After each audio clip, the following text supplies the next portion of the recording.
Hello and welcome to the show where we have a cozy video game discussion every week. And this is going to be a side series of sorts called Backlog Brunch. Marcus and I both have a platter of food that we're going to be eating and talking about as we enjoy this brunch together remotely. We thought that the one thing that would make this podcast better was more eating fully, like the sounds of us munching on French toast.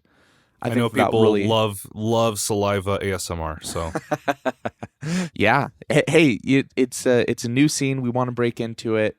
This is our new podcast. It's video game talking and also breakfast ASMR. We are video game talking. We may or may not be eating. Don't worry. Please stick around. Don't go.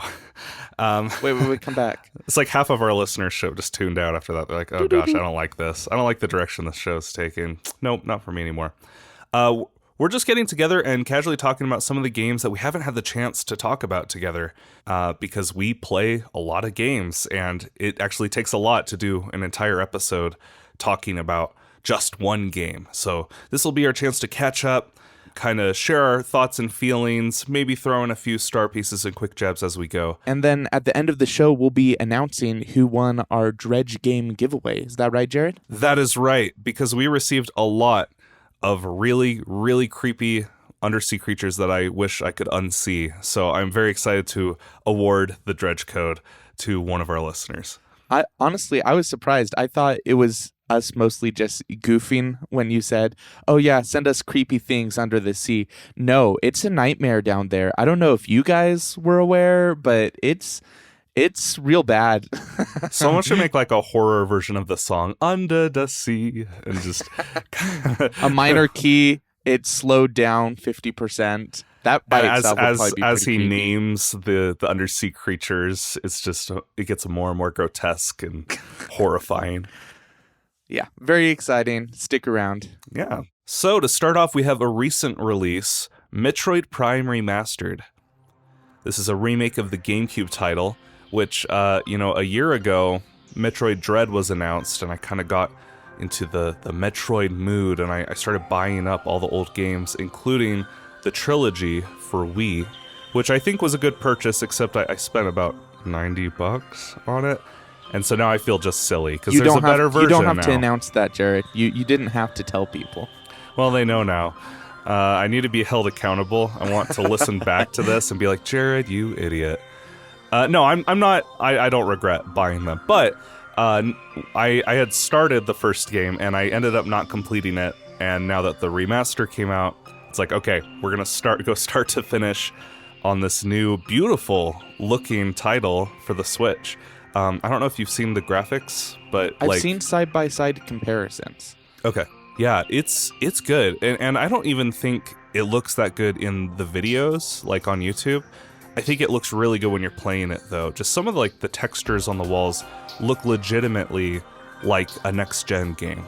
And that's what a lot of people, I think some people would agree with that, maybe some people would disagree, but it's cool. And it's really cool to see, the game design is relatively untouched, so it's awesome to see, whoa, way back in, I don't remember, 2003, 2001, whenever it was, they were really, really into immersion. They're like, okay, let's add, let's have your visor fog up when you're in a really hot, humid area.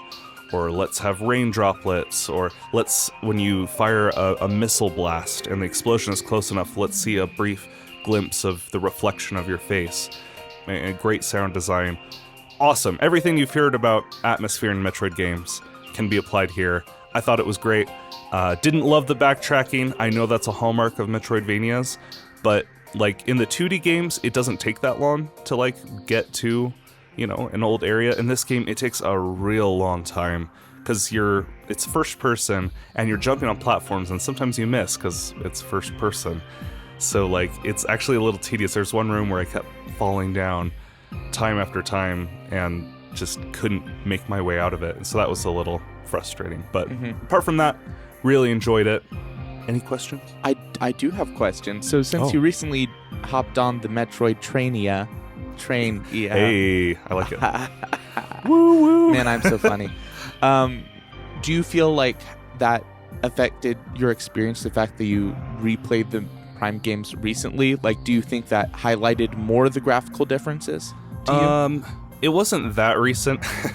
It was a good number of months ago when I played it. So I was recognizing areas, but I was trying to actually come at it from the viewpoint of someone who hadn't played any of the games. And I'm like, what would a new person think who hadn't ever played a Metroid game?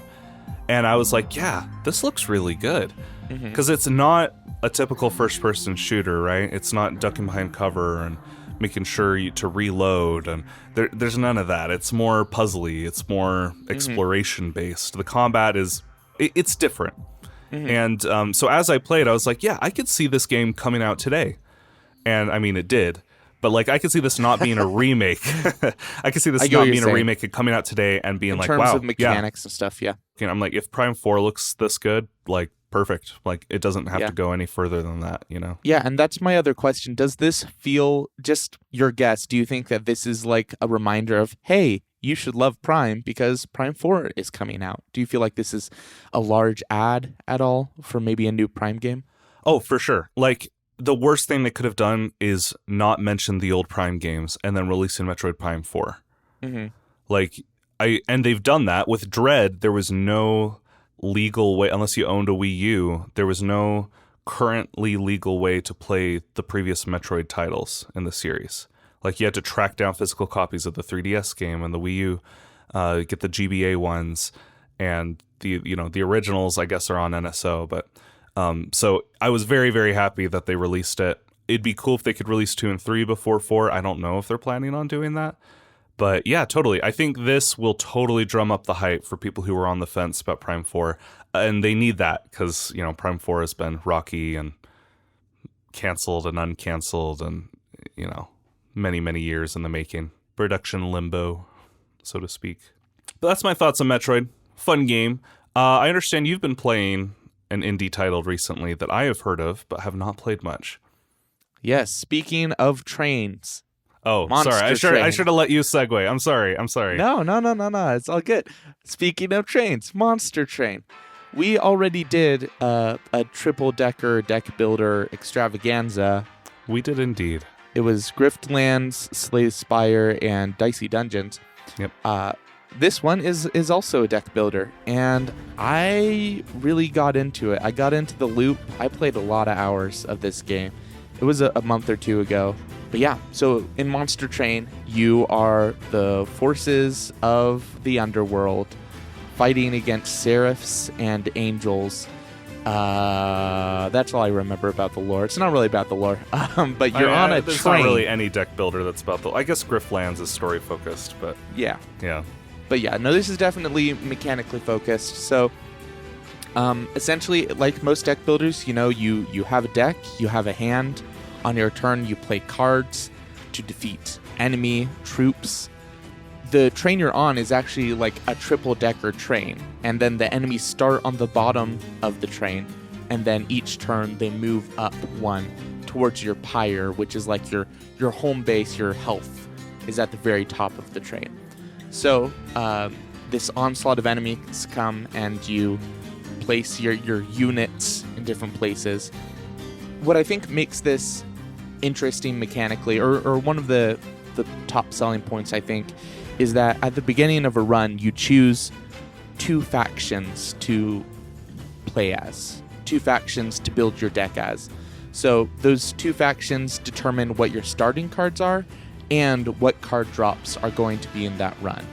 So for example, if you do like the Awoken, which is like this plant faction, you're going to see plant cards in like the card drops, which might deal with health regeneration or, certain kinds of combos and synergies. Or if you do like a different faction, it might be, this one's a lot more about killing your own creatures for buffs or whatever. And the loop is just really satisfying. There are a lot of synergies, and I feel like the mark of a good roguelike game like this is when you feel so powerful, you're like, this game's broken in my favor. Like, I'm a god. I think that those are the best moments in these kind of games. Mm-hmm. So it's not like it's super easy, and in fact, it gets much, much more difficult. But some of the synergies you make, you start the game with like a creature with 5 attack and 8 health, and you end a run with a creature that has 300 attack and 4,000 health. Like, just ridiculous scaling because you find these interesting card combinations and synergies. So, like, something I never feel like I find a broken combo when I play these games. Am I doing it wrong? Like, do you think Monster Train is more of a it's easier to find weird permutations that break the game open, or are you just that good? I think it definitely came with playing it a bit. Like the first run or two, I was like, wow, the game just randomly gets super tough and I can't beat this thing. But then I started being more smart about like what cards I pick. You know, like the first couple runs, I was like, that looks cool. Throw it in there. I do think one thing that this game has a bit differently than like Slay the Spire is it's a lot more liberal with giving you the ability to remove cards from your deck, to gain cards and to remove cards. So there's a lot more chance to really refine your strategy and to really go for a specific strategy. Do you think someone who maybe hasn't played too many deck builders could still get into it? I think so. I might recommend Slay the Spire first because I feel like that one, I don't know if it's more unified in concept, but I feel like this game takes a lot of swings that, you know, I feel like you kind of need a framework of, I know how deck builders work. You know, like it's not too much to ask for someone who's played deck builders before to add a few of these new mechanics, but for someone who's just getting into it, I would maybe suggest Dicey Dungeons or Slay the Spire. Okay. Yeah, fair enough. I definitely need to give this game another try. From what I've heard from you, it sounds really good. So that's great. Do you think roguelikes are like your favorite? Because like I've just been impressed how far you get into like Hades and Griftlands and this game. Like Ascension levels and Slay the Spire, like forget it. Like I'm not that good. I like the game, but like that's way too hard. But it seems like you've been doing that pretty well. I think it's a personality type thing. I think that I am not right now in my life really looking to video games for, even though I love video games that tell interesting stories and have unique mechanics. Right now, video games are really filling the niche in my life of mindless good brain chemicals and numbers going up. Sure.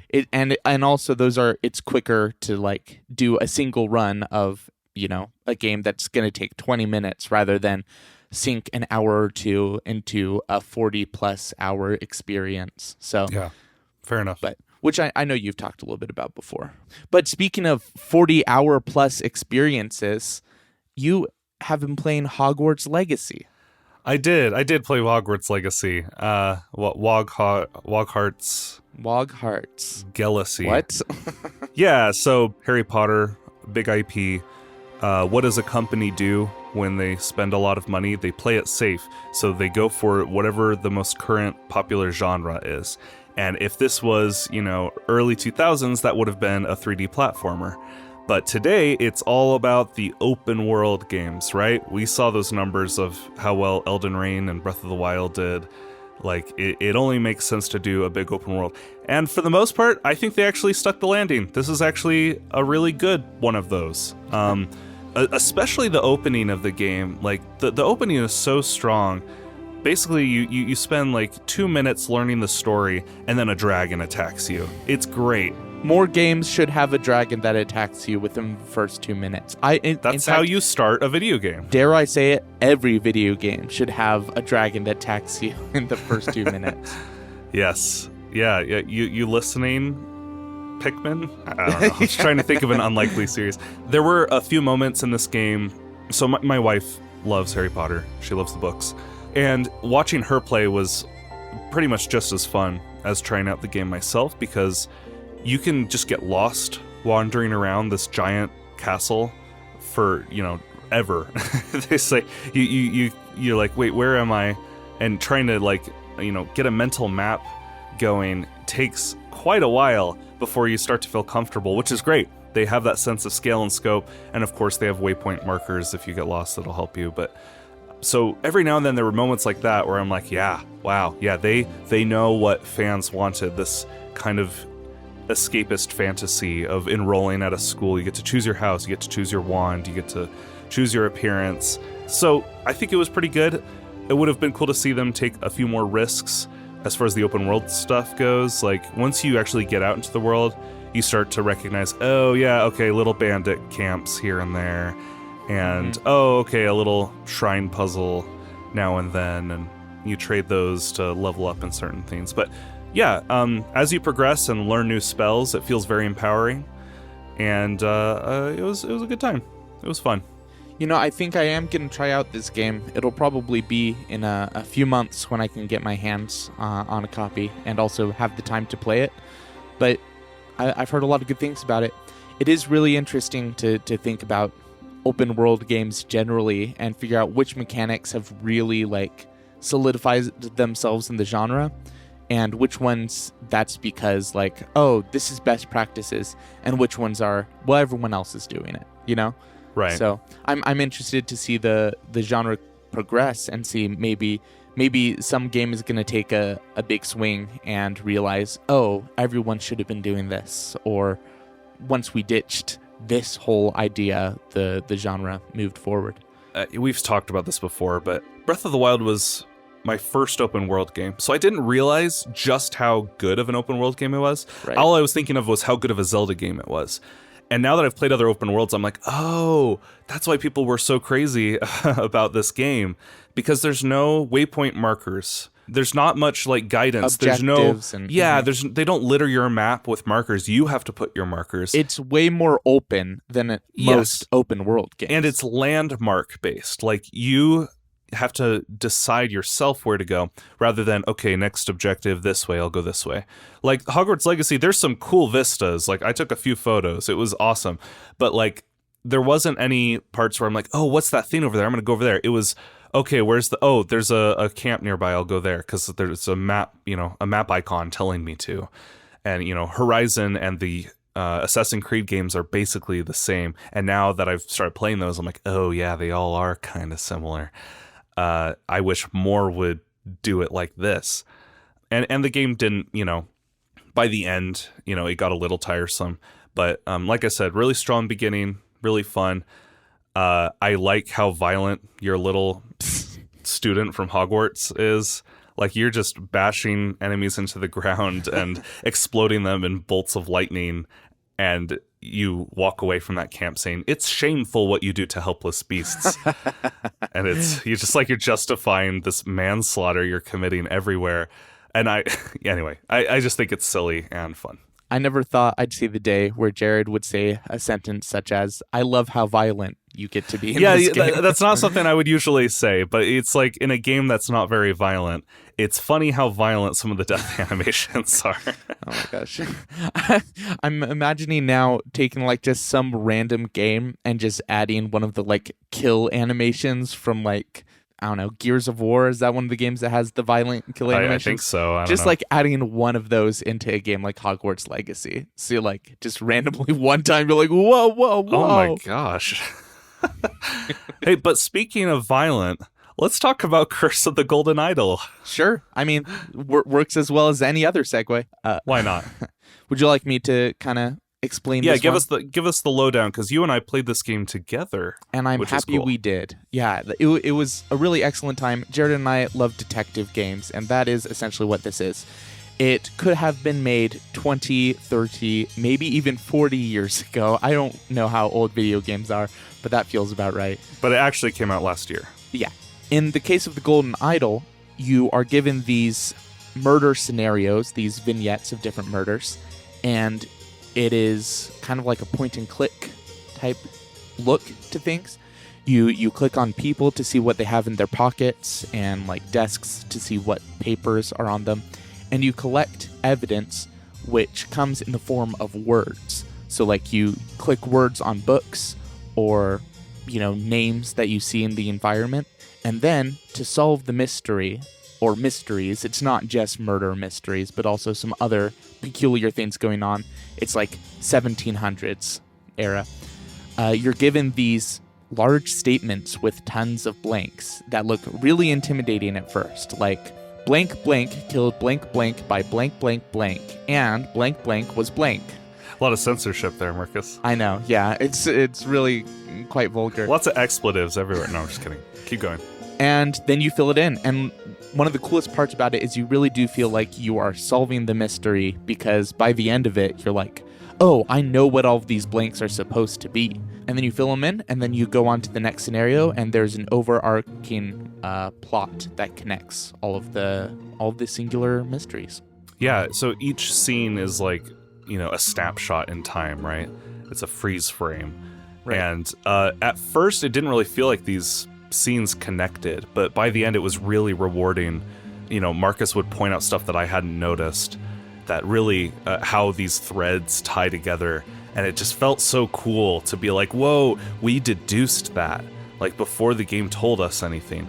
All the blanks makes it feel like a Mad Libs, but like, if anything, it's just like, hey, you gotta think to get through this game. Right. It's not just, we can't brute force it. It won't work. Like some games you can brute force it. This one, you have to like actually pay attention. And that's a good detective game right there. But we never felt like too lost. We never felt like too stuck in one part of the game, right? We never used the hint system. We did, however, use the help me to not pixel search mode. Yes, which is much appreciated. Love that. We could just focus on the scene and not, oh, we didn't click on that one scrap of paper that was behind a bedpost. Or kind of funny how we had to jimmy rig our setup to play this game together. I played it on my Steam Deck, but then I would do it in desktop mode and then open a Zoom call and share my screen on the Zoom call with Marcus on the Steam Deck and then relaunch the game. Kind of a weird thing. Maybe I should just actually buy a streaming device, but hey, it worked, so. If ever there was a game to play in a weird way like that, I think it's this one, because yeah, it works. Honestly, I didn't need high graphic fidelity. I didn't need a really good frame rate, We were just there for the deductions, and yeah, it worked pretty well. I would definitely give this game my stamp of approval for what it's worth. Maybe an 8 or a 9 out of 10. I think that for what it's trying to do, it does it really excellently. And it scratches the same itch for me that Return of the Obra Dinn scratched. Just like a really large puzzle box game that, in addition to the little mysteries, the entire thing feels like it kind of opens up to you over time. Totally. I give it my recommendation as well. This is a very, very good detective game. Probably the best one. There might be something better out there, but I have not seen it yet. But speaking of pseudo-detective narratives, I also played Persona 4 recently. When we talked about Hogwarts Legacy, that's a game where I think if you're a fan of the IP, like your review score is going to go up by a point or two, Sure. Like, my wife has friends that don't play video games that played that game because they really cared about it, right? And in a similar way, Persona 4 for me was like, I really want to experience this story. I actually want to see from beginning to end what this, because it's a murder mystery story, and I really wanted to see it play out. But I really don't like RPGs. But what helped was, if you remember, we had Gamer Hushu on the show talking about Stray a few episodes back, and he recommended to me, he's like, hey, RPGs, think of them as books that you get to interact with. I was like, okay, that changes things a bit. So with that mindset in place, I tried Persona 4 and I played it on easy, and that was the right move, because it was less about, oh, I gotta grind monsters forever, and more like, oh, I can get through the battles pretty quick and then just focus on the story, which is what I wanted.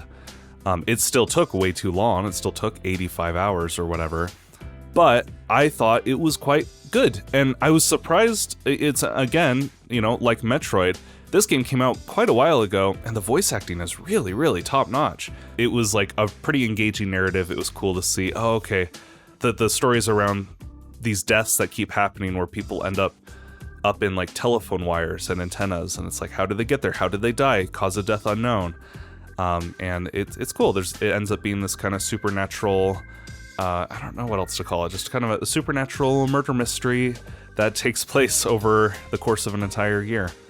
One other thing I will say about it is, while the turn-based combat didn't do a lot for me, I really liked the social sim stuff, and that's what Persona is known for.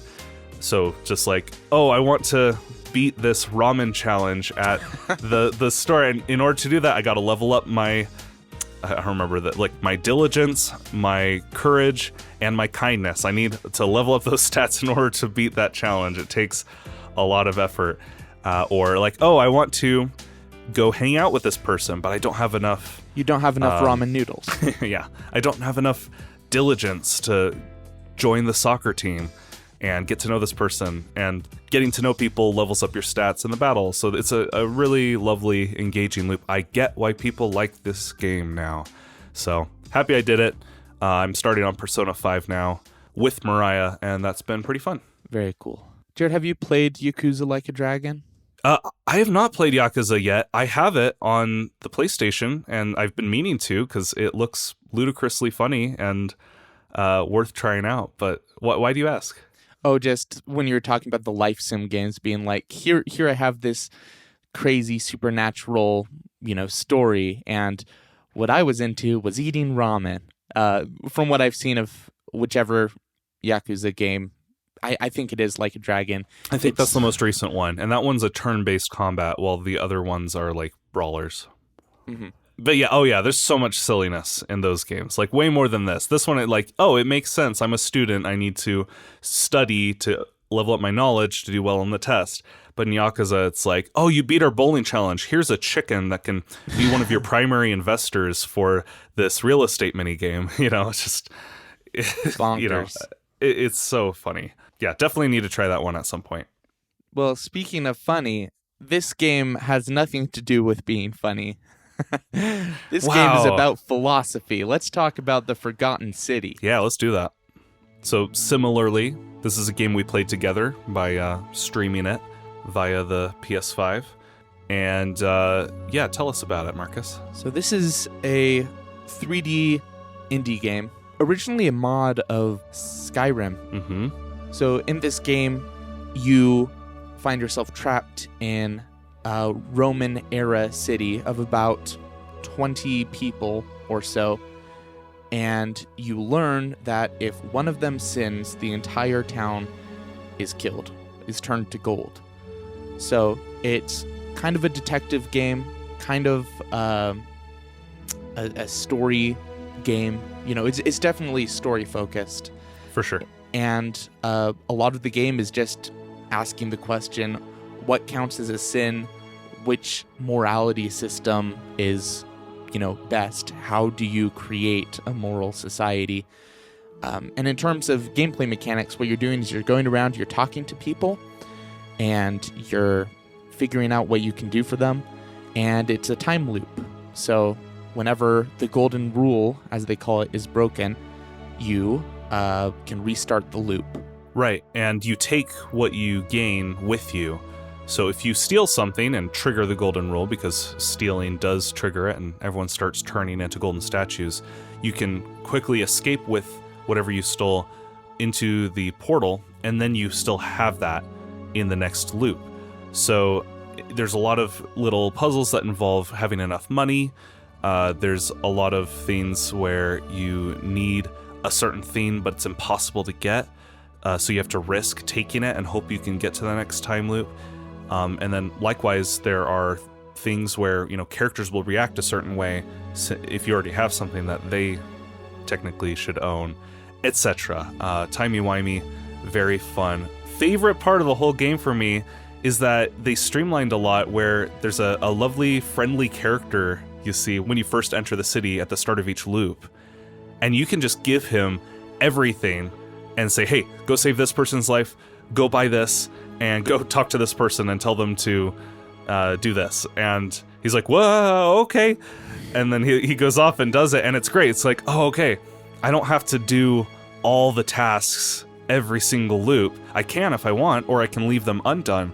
But it's great that the game just lets you, make sure those things are taken care of, because your goal ultimately is to escape the city and, hopefully take people with you.